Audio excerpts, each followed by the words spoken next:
Assalamualaikum warahmatullahi wabarakatuh. Kembali bersama saya Edi Pronto. Dan kali ini saya kedatangan seorang narasumber, yang mana narasumber ini juga aktif di YouTube. Nanti akan saya sertakan link di deskripsi ya, untuk langsung masuk ke YouTube-nya narasumber ini.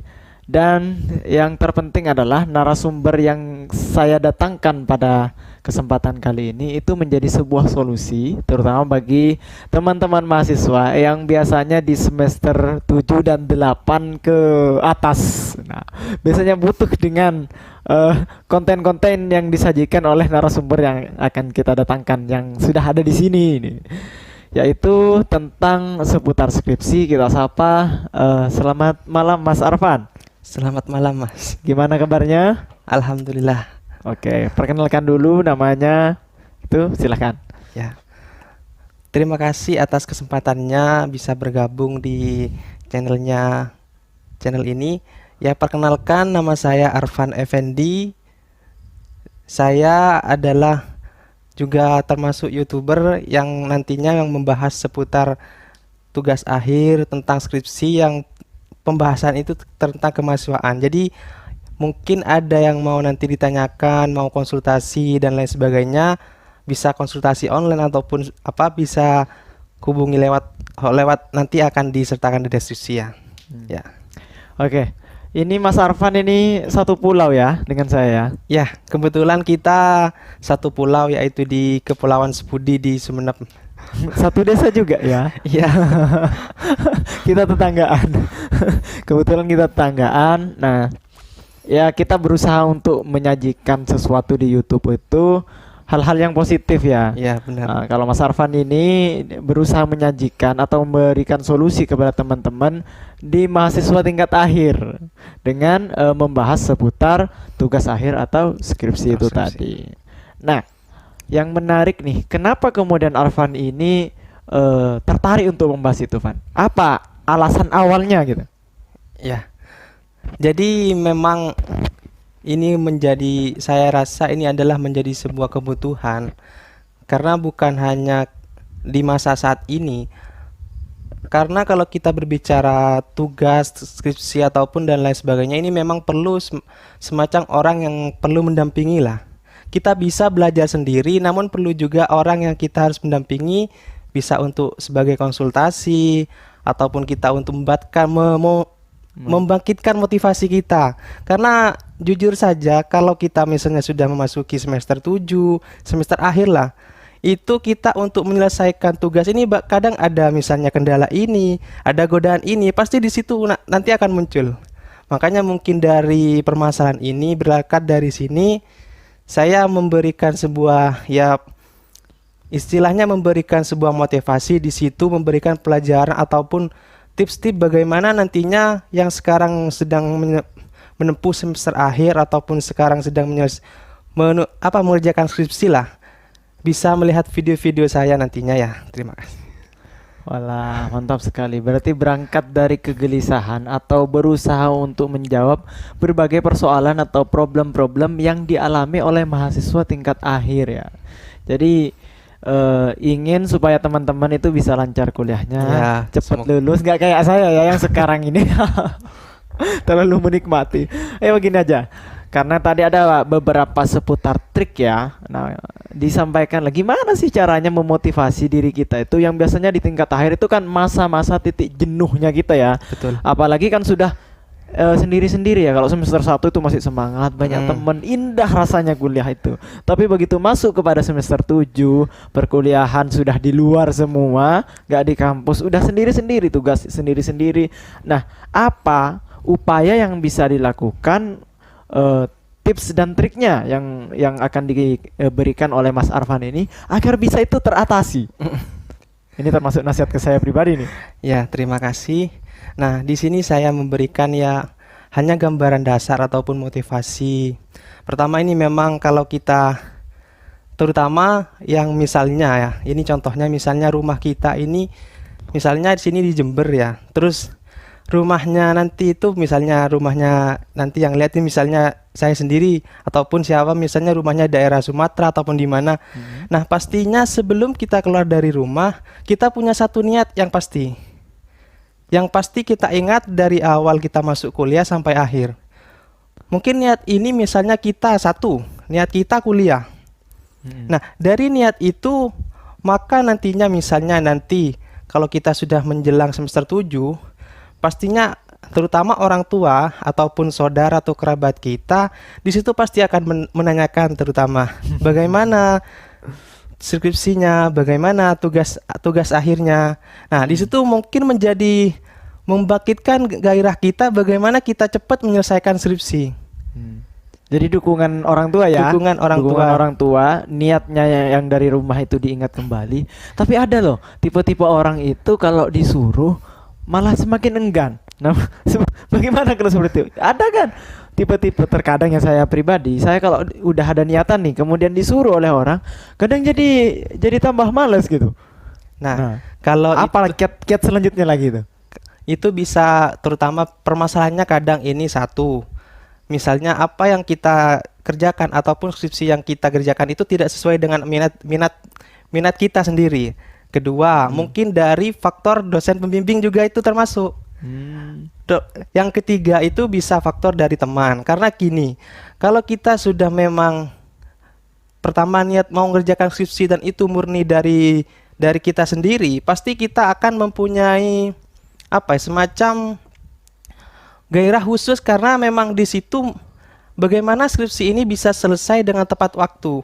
Karena kalau memang faktor tadi semacam dosen pembimbing ataupun teman ataupun juga memang skripsinya bukan murni, kadang kan kita bisa dilihat sendiri ya. Skripsi ini sudah ya ada harganya masing-masing.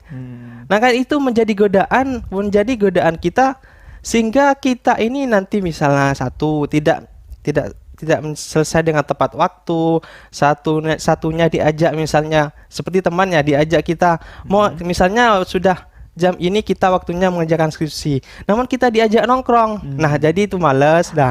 Nanti malam selanjutnya kita sudah ibaratnya sudah kita deadline ya untuk mengerjakan skripsi.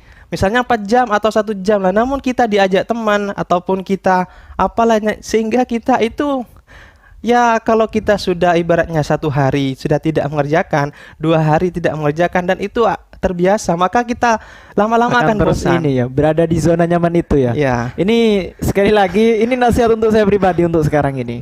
Jadi gini lagi, salah satu problem yang dihadapi oleh teman-teman kita sebenarnya karena kita sudah pernah mengalami ya dan juga kita melihat sendiri bagaimana teman-teman itu merasa kesulitan. Yang paling sulit itu biasanya teman-teman kadang ini dari segi awal langkahnya ya, itu adalah menentukan judul. Nah, itu kiatnya untuk menentukan judul supaya cepat di ACC itu seperti apa caranya? Jalan pintas yang masih sah lah dan tidak melanggar Ya, gitu. benar. Nah, itu juga pernah dibahas dalam video saya, itu bagaimana cepat kita membuat judul skripsi. Nah, pertama kita sebelum memasuki semester 7 atau semester akhir, di situ kan kita sudah diberikan semacam tugas dari kampus, itu ada namanya PPL atau KKN. Terkadang setiap kampus beda-beda ya. Nah, di situ itu adalah kesempatan kita. Misalnya kalau saya pribadi di pendidikan itu pasti kan ke lembaga ataupun kalau di prodi lain pasti juga ke instansi sebagainya ya.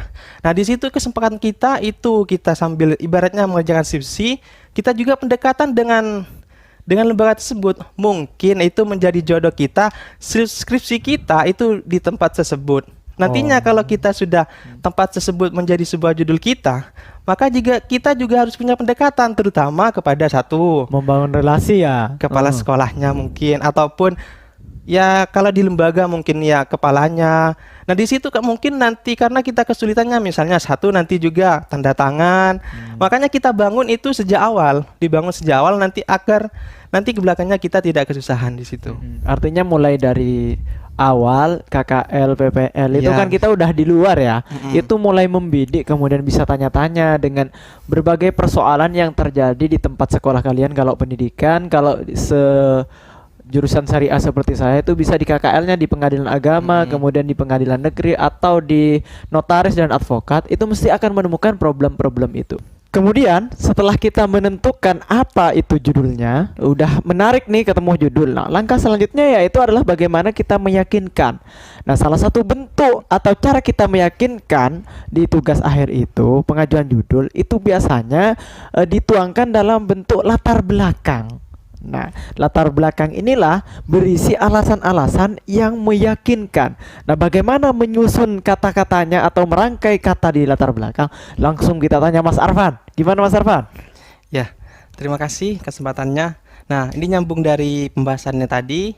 Nah, dalam membuat latar belakang ini memang tidak terlepas dari bagaimana kita mengetahui kondisi atau situasi di lapangan ya.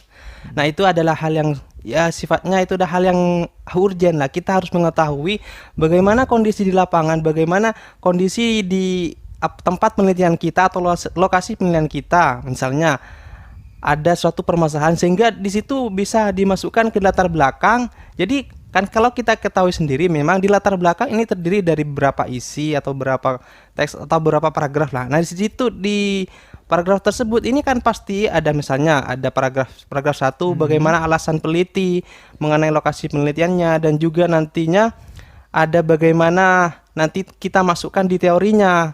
Nah, kita juga harus, kalau di saya pribadi itu di latar belakang ini ada ngambil dari kondisi sosial, dan juga kondisi sosial ini maksudnya di lapangan ya, kondisi di lapangan, dan juga kita mengambil di buku atau teorinya. Jadi kita sinkronkan nanti itu juga ada teori di latar belakang, namun tidak terlalu banyak semacam nanti di kajian teori ya. Dan juga kalau kita fokusnya misalnya di pendidikan kita di perguruan tinggi agama, itu kita bisa masukkan semacam ayat Al-Quran ataupun apa, ataupun juga bisa undang-undang, sehingga menguatkan nanti apa yang memang permasalahan yang kita kerjakan di skripsi itu memang benar-benar itu yang perlu kita teliti. Nah, di situ.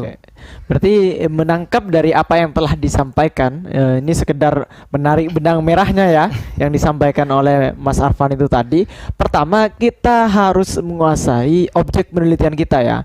Maksudnya dalam artian ini bedanya seorang peneliti dengan seorang yang akan bertanya. Pada umumnya di masyarakat orang bertanya itu karena ketidaktahuan. Tetapi kalau kita sebagai peneliti itu adalah mencari sebuah kebenaran. Jadi awalnya itu sudah mengetahui, akan tetapi mencari tahu lebih dalam bagaimana sebenarnya yang terjadi. Itu bedanya. Makanya di sini yang telah disampaikan oleh Mas Arfan tadi, dalam latar belakang itu kita harus mampu menguraikan, mendeskripsikan alasan-alasan itu tadi. Ada alasan yuridis, ada alasan sosial, ada alasan teoritis. Alasan-alasan itu nanti kemudian disampaikan sehingga benar-benar meyakinkan bahwa judul penelitian yang kita sudah pilih tadi itu menjadi sesuatu yang benar memang penting untuk dilanjutkan ke tahap penelitian yang nantinya juga akan dibahas di ini ya, di seminar proposal. Iya, betul. Nah, kalau kalian bingung terkait dengan penyusunan latar belakang, selain di channelnya Mas Arfan Effendi, kalian bisa samperin, juga bisa mampir di channel saya. Di situ ada playlist kajian ilmiah membahas seputar tentang cara latar belakang, menyusun latar belakang, kemudian juga ada triangulasi. Silahkanlah dicek gitu. Nah, langkah selanjutnya setelah kemudian ada seminar proposal ya. Kita bahaslah seminar proposal nih ya, kan sudah selesai kemudian menyusun proposal. Nah, di proposal itu yang paling penting untuk disampaikan pada saat seminarnya itu apa saja. Kadang kita kan terlalu banyak membaca, termasuk saya pribadi kadang terlalu banyak yang dibaca sehingga tidak sampai. Nah, apa sih sebenarnya kiat-kiat yang perlu disampaikan pada saat seminar proposal itu tadi? Ya. Nah, kalau pada saat kita seminar proposal ini, kalau kita memang terutama kita tidak terfokuskan kepada isi ya, kita memang kadang dari setiap setiap proposal itu kadang kita membuat PowerPoint atau PPT. Nah, di isi tersebut itu memang yang perlu kita tampilkan itu satu itu di latar belakang. Nah, itu hal yang sifatnya penting sehingga berasal dari latar belakang itu baru kita membuat sebuah rumusan penelitian atau rumusan masalah. Nah, kita sudah menjelaskan pada saat kita seminar proposal, menjelaskan latar belakangnya ini sehingga nantinya objek ataupun para seminar ataupun audiens yang nantinya itu bisa memahami dan juga yang menguji itu memahami permasalahan urgennya atau permasalahan inti dari proposal ini atau penelitian ini. Nah, baru setelah itu kita masuk kepada rumusan penelitian atau rumusan masalah. Nah, di situ kita misalnya kadang kita membuat satu tentang hal yang sifatnya karena saya di bidang pendidikan ya. Karena di bidang pendidikan yang urgen itu satu, yaitu perencanaannya, terus pelaksanaannya sama evaluasinya 3.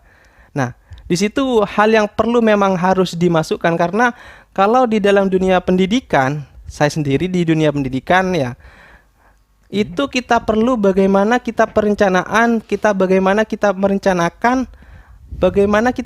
hal sehingga itu nanti kita di pengimplementasian atau pelaksanaannya ya belepotannya. Ada juga bacanya itu kalau di dalam dunia pendidikan itu bacanya RPP, rencana pelaksanaan pembelajaran atau apa, karena setiap perguruan tinggi ataupun setiap kurikulum ataupun apa itu kadang berbeda. Namun pada intinya itu ada satu perencanaannya, terus pelaksanaannya dan juga evaluasinya. Karena di situ karena kita ingin mengetahui sesuatu, misalnya suatu permasalahan, kita harus mengetahui misalnya kita merencanakan terlebih dahulu penelitian kita. Nah, kita penelitian ini kita diarahkan kemana? Diarahkan kemana sehingga nantinya kita implementasi ataupun pelaksanaannya itu bagaimana, nanti juga nanti hasilnya itu evaluasinya itu bagaimana sehingga nanti kita ketahuan.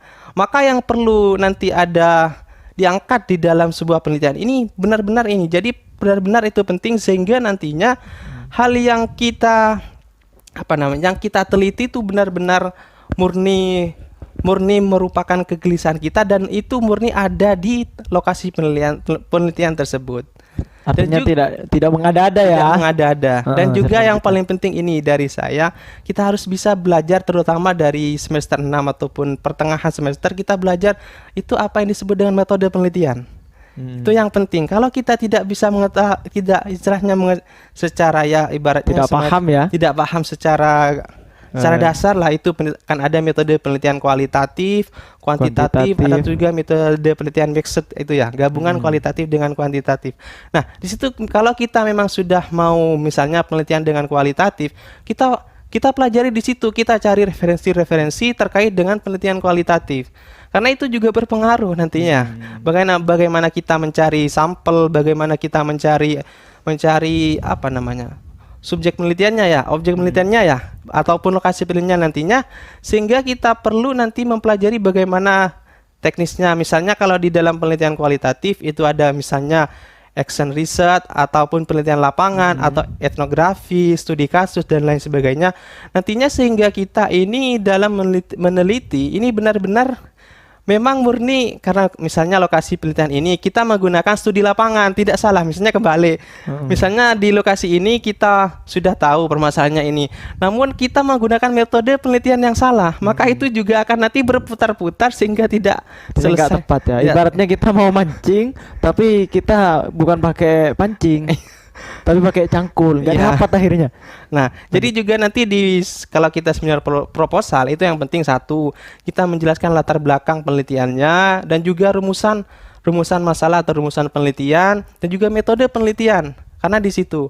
Dan juga nanti juga kita menjelaskan kajian teori. Kajian teori ini memang kalau dalam proposal ini kadang setiap kampus juga berbeda karena berbeda budaya atau berbeda akademiknya berbeda. Nah, di situ kembali lagi kepada tadi seminar proposal. Jadi yang paling penting itu saja menurut saya. Oke. Jadi sekedar kembali supaya tidak hilang ya apa yang telah disampaikan oleh Mas Arfan tadi, ada beberapa hal kiat bagaimana kemudian menyampaikan seminar proposal yang benar ya, sesuai target, tidak kelamaan, yaitu adalah sampaikan inti dari masalahnya yang biasanya ini tertuang dalam latar belakang. Betul. Setelah ketemu masalahnya, silahkan sampaikan rumusan masalahnya. Sesuatu yang hendak ingin dicari jawabannya itu disampaikan. Setelah tahu masalah, kemudian tahu apa yang akan dicari masalahnya atau jawabannya, yang harus dilakukan adalah kemudian bagaimana kita bisa menjawab hal itu, yang itu dituangkan dalam metode penelitian. Tentunya setelah ini kita butuh yang namanya teori. Teori ini dijadikan sebagai pisau analisis, tapi tidak terlalu panjang lebar disampaikannya ya, cukup sekilas saja. Karena yang terpenting itu adalah di bagaimana alasannya, kemudian masalahnya apa, rumusan masalahnya apa, dan metodologi penelitiannya itu seperti apa. Nah itu. Nah sekarang kita masuk, kalau ini kan tahap awal ya, seminar proposal. Sekarang kita masuk kepada pengerjaan skripsinya. Nah hal apa sih yang paling sulit dikerjakan pada saat kita melaksanakan skripsi? Ya, memang hal yang paling sulit kadang terutama kita kalau berbicara misalnya kita sudah kuliah dan sudah di semester akhir lah, kita pastinya terutama kita sudah mengerti sedikit demi sedikit bagaimana cara misalnya menulis, itu penting. Menulis dalam merangkai kata-kata di dalam sebuah penelitian, itu juga kita pastinya sudah mempunyai dasar lah. Nah, hal yang perlu kita perhatikan juga yaitu dosen pembimbing kita. Kembali lagi kepada hal tersebut karena dosen pembimbing adalah kunci utama atau kunci kita bagaimana skripsi kita itu tepat waktu dan juga selesai dengan waktu yang tepat. Lah apa itu bahasanya ya? Karena di sini kalau tips saya, kita mengerjakan masuk kepada skripsi ya, kita mengerjakan skripsi, kita sudah menghadap dosen pembimbing. Nah, hal yang direvisi misalnya satu di latar belakang. Namun sebelum kepada hal tersebut, dari saran saya itu menyelesaikan sampai akhir. Kita menyelesaikan dari latar belakang sampai akhir. Kenapa? Karena kalau kita sudah menyelesaikan sampai akhir, maka dosen pembimbing kita nanti misalnya kita fokus di bagian awal. Jadi kalau saya pribadi, ini pengalaman saya pribadi ya. Tekniknya ya. Jadi kalau menghadap dosen pembimbing itu misalnya dosen pembimbing itu tertariknya kita mengoreksi dari latar belakang. Jadi kita ajak dia bicara sehingga dia itu terfokus kepada latar belakang. Nah, sehingga di akhir misalnya di bab 1, bab 2 itu kadang kalau teori sudah dilewatkan karena sudah dibahas di seminar proposal tadi. Jadi di situ misalnya nanti di latar belakangnya kadang ada yang direvisi, jadi kita korek di situ. Jadi dia ajak bicara bagaimana dia itu terfokus di latar belakang saja, sehingga nantinya kalau kita menghadap lagi itu latar belakang yang nanti dikoreksi.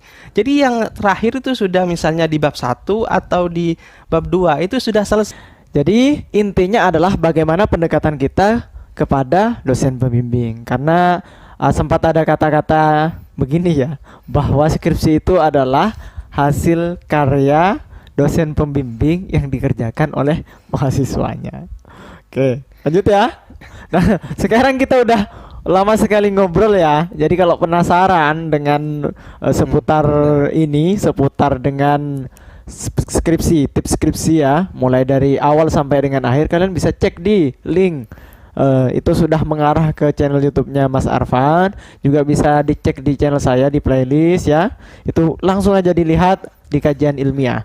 Nah, terakhir ini Mas Arfan. Nah, coba disimpulkan dari awal, mulai dari tahap persiapan, kemudian pelaksanaan sampai dengan akhir. Intinya kesimpulan akhir yang ingin disampaikan kepada teman-teman. Ya, terima kasih. Nah, di sini untuk kesimpulan akhir dari apa yang sudah saya sampaikan tadi dari awal sampai akhir, intinya pertama kita tetap pada niat itu ya. Pada niat kita, bagaimana niat kita menyelesaikan skripsi dan juga niat kita bagaimana nantinya skripsi kita tepat waktu ya. Dan juga di samping itu, agar skripsi kita itu cepat selesai, kita juga perlu namanya dukungan. Itu yang penting, dukungan terutama dukungan dari orang tua yang penting ya, dukungan dari saudara, sahabat dan lain sebagainya, sehingga itu menjadi sebuah support kita atau motivasi kita sehingga kita itu lebih bersemangat lagi dalam mengerjakan skripsi. Namun kembali lagi kepada kita pribadi, kalau kita sudah memiliki keyakinan yang kuat ataupun mempunyai cita-cita yang kuat, misalnya cita-cita kita ini setelah lulus ini apa. Nah, setelah lulus kita ini bagaimana? Kalau kita terlalu lama dalam mengerjakan skripsi, maka waktu kita itu akan terbuang. Itu yang paling penting. Karena itu hidup ini bukan hanya tentang kita menyelesaikan skripsi, kita berputar-putar di semester akhir sampai kita semester paling akhir di situ ya. Maka kehidupan selanjutnya ini apa, kita perlu dipersiapkan di situ. Makanya kita harus cepat-cepat menyelesaikan skripsi, karena itu sudah ada waktunya sendiri. Maka kita deadline selanjutnya itu yang paling penting, ataupun pandangan selanjutnya setelah kita lulus ini kita mau kemana? Setelah lulus masa kita mau nganggur? Kita sudah sarjana loh, masa kita mau nganggur? Itu yang paling penting. Jadi kita pandangan ke depannya bagaimana? Ya, mungkin itu dari saya. Semoga kalian tetap semangat dalam mengerjakan skripsi. Jangan lupa orang tua kita menunggu kita lulus dari rumah. Terima kasih. Terima kasih. Ini termasuk masuk wejangan ke saya ini akhirnya ini. Ya nggak apa-apa lah. Yang mudah-mudahan kita semua bisa mengerjakan skripsi kita atau tugas akhir kita bagi yang S2 kayak kita ya. Yang sudah menjadi maba ini, mahasiswa baru di pasca sarjana. Yang mudah-mudahan saya cepat lulus ya. Amin, amin. Cepat tergerak hatinya untuk menyelesaikan gitu ya. Doakan di kolom komentar, bilang amin biar cepat lulus ya. Amin. Oke, itu saja ya. Jadi sekali lagi saya sampaikan terkait dengan skripsi atau tugas akhir ini, itu adalah penentu kelulusan kita ya. Banyak yang pinter sebenarnya dari sisi akademisnya, kemudian dia telat bukan karena dia tidak mampu, tapi kadang rata-rata itu malas untuk di pengerjaan atau penyelesaian skripsi atau tugas akhirnya itu. Karena disitulah tantangan kita udah nggak punya teman lagi yang kemudian berkelompok ya.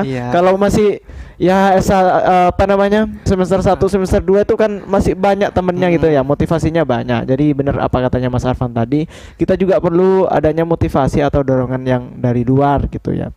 Intinya teman atau partner lah yang bisa mengajak ke arah sana gitu. Oke, sampai jumpa di video-video selanjutnya. Jangan lupa di like, comment, share, dan subscribe ya, supaya kalian bisa update video-video terbaru dari channel ini. See you. Assalamualaikum warahmatullahi wabarakatuh. Waalaikumsalam warahmatullahi wabarakatuh.